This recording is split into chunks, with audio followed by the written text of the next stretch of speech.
ধর্ম নিয়ে রাজনীতি করেছে, তারা সেই ধর্মের হাতেই মারা পড়েছে। এই ধর্ম নিয়ে রাজনীতি করা আগুন নিয়ে খেলার মতো। যারা ধর্ম নিয়ে রাজনীতি করে আমি বলি তারা বাঘের পিঠে চড়ে যাচ্ছে। যেই বাঘের পিঠে থেকে নামবে বাঘই খেয়ে ফেলবে। রোহিঙ্গা খুঁজে বার করবে, এটা ছাগলের মতো কথা বলে। 10 লাখ রোহিঙ্গা সারা পৃথিবীতে নেই, 10 লাখ রোহিঙ্গা নাকি বাংলায় ঢুকে পড়েছে। এই শুভেন্দু অধিকারী আর ওই রিপাবলিক টিভি আজে বাজে কথা বলে মানুষের মধ্যে বিভ্রান্তি সৃষ্টি করে।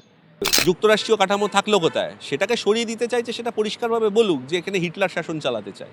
দেখুন, শুভেন্দু বা বিজেপি একসাথে বলবেন না। শুভেন্দু আর বিজেপি দুটো আলাদা লোক। শুভেন্দু নিজের সুবিধের জন্য ঘুরে বেড়াচ্ছে, শুভেন্দুর কিচ্ছু নেই। শুভেন্দু আগে তৃণমূলে ছিল, তারপরে ও বিজেপিতে ঢুকলো, তার আগে বোধহয় আরো অন্য ওর যে কার জন্য কি শুভেন্দু কারুর সাথে নেই। শুভেন্দুকেও যে বিজেপি খুব একটা আপন করে নেয় তা নয়। বিজেপির মতো একটা দল যারা জেনোসাইড করায়, যারা ধর্ম নিয়ে রাজনীতি করে, তাদের হয়তো ধর্মের তকমাটা আলাদা হয়, ধরনটা এক হয়। দেখুন, ইতিহাস সাক্ষী, যারা একটু ইতিহাস নিয়ে পড়াশোনা করেছে, রাজনৈতিক ইতিহাস, তারা দেখেছে যে যারা সনাতনর কে হয়, ওকে জিজ্ঞেস করুন তো, সনাতনর কে হয়? কেন্দ্র বিজেপি তো ওকে খুব একটা পাত্তা দেয় না। ও তো আরজি করার সময় অনেক কিছু লাফালাফি করেছিল না, সেই সময় আন্দোলন সবাই করেছিল। সেই সময় বিজেপি সেই আন্দোলনটাকে শুভেন্দু অধিকারী হাইজ্যাক করার চেষ্টা করেছিল। ধর্ম নিয়ে রাজনীতি করেছে, তারা সেই ধর্মের হাতেই মারা পড়েছে। এই ধর্ম নিয়ে রাজনীতি করা আগুন নিয়ে খেলার মতো। যারা ধর্ম নিয়ে রাজনীতি করে আমি বলি তারা বাঘের পিঠে চড়ে যাচ্ছে। যেই বাঘের পিঠে থেকে নামবে বাঘই খেয়ে ফেলবে তাকে। যে কোনো ধর্মীয় আবেগের বহিঃপ্রকাশ নিয়ে যদি কেউ রাজনীতি করে, তার ধরনটা তো একই হবে। তুমি তোমার নিজের প্রশ্নের উত্তর নিজেই পেয়ে গেলে, যে রাম মন্দিরের মতো করে করছে। রাম মন্দির কারা করেছিল?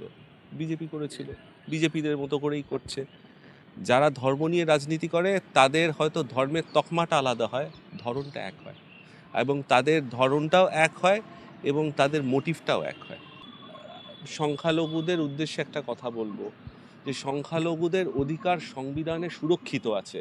দয়া করে এই সব ভুঁইফোড় লোকেদের কথা শুনবেন না। সংখ্যালঘুরা যদি সংবিধান মেনে তাদের অধিকার আইনানুগভাবে ছিনিয়ে নিতে পারে, তবে সংখ্যালঘুদের মাথা উঁচু থাকবে। এই সংখ্যালঘুদেরকে প্রতিনিধিত্ব করার জন্য কোনো হুজুরের দরকার নেই, যারা ওই তাকিয়ায় বসে বসে, মাইকে বসে বসে তারা সেখান থেকে ফতোয়া জারি করবে। তাদের দরকার নেই। অনেক সংখ্যালঘু, আমার নিজের বন্ধু আছে, একসাথে আমরা কলেজে পড়াশোনা করেছি, আমরা বিফ পর্ক এক টেবিলে বসে খেয়েছি। সেখানে আমরা কোনোদিন সেই নিয়ে কখনো ভাবিনি যে কি হচ্ছে কি না হচ্ছে। ধর্ম চলে গেল, আমরা ঢেকুর তুলে বলতাম ওই দেখ ধর্ম বেরিয়ে গেল। নিজের মুখ আনার জন্যই করছে। সাধারণ মানুষের তো কোনো ব্যাপার নেই এখানে। সাধারণ মানুষের জন্য কাজ করার অনেক অনেক অনেক ধরন আছে। তো সাধারণ মানুষের জন্য কিছু করার জন্য করছে না, ও বিজেপির হয়ে ভোট কাটার জন্য এসছে, এবং সেটাই করবে। কি কথার কি দাম আছে? ও তো আগে কতগুলো দল করেছে, সেগুলো দেখুন, ওর কথার কোনো দাম আছে? ও তো যেখানে এসছে তো ভোট কাটার জন্য। সে গণতান্ত্রিক প্রক্রিয়া যেটা হবার সেটা হবে, সেটা কিছু করার নেই। সে মানুষ যদি বোকা হয়, সংখ্যালঘুদের যদি একটু সংখ্যালঘুরা ভাবনা চিন্তা করে, তাহলে হুমায়ুনকে ভোট দেবে না। তাহলে চিন্তা করুন, ওরা মানুষকে নিয়ে, মানুষের ভোট নিয়ে কীরকম ছিনিমিনি খেলছে। মানুষের তো একটা মতামত থাকতে পারে যে কারা আসবে, কারা, এরা ঠিক করে নেবে যে কার ভোট কেটে কাকে কতটা দেবে। এদেরকে সংখ্যালঘুর বিশ্বাস করা উচিত। তাহলে কতটা তিনি সংখ্যালঘুর পক্ষে, সেখানে বোঝাই যাচ্ছে।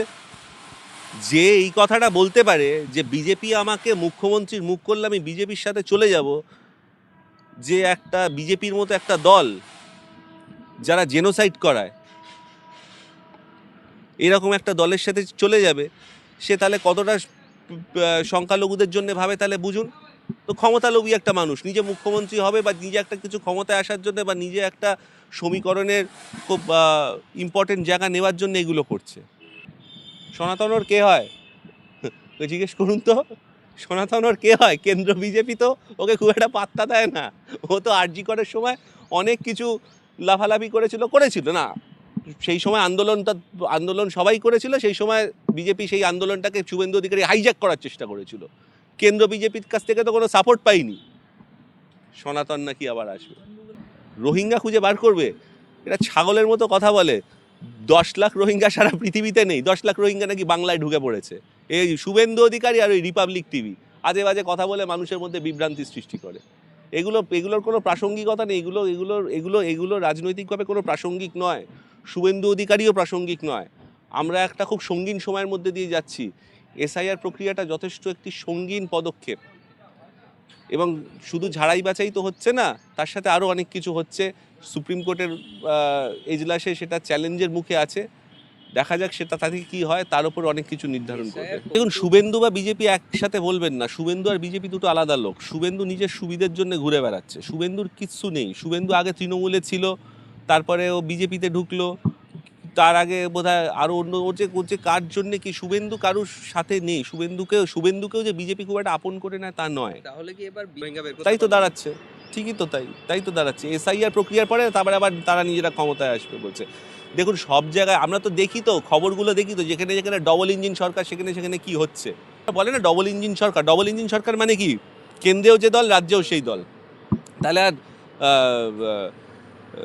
যুক্তরাষ্ট্রীয় কাঠামো থাকলো কোথায়? সেটাকে সরিয়ে দিতে চাইছে, সেটা পরিষ্কারভাবে বলুক যে এখানে হিটলার শাসন চালাতে চায়।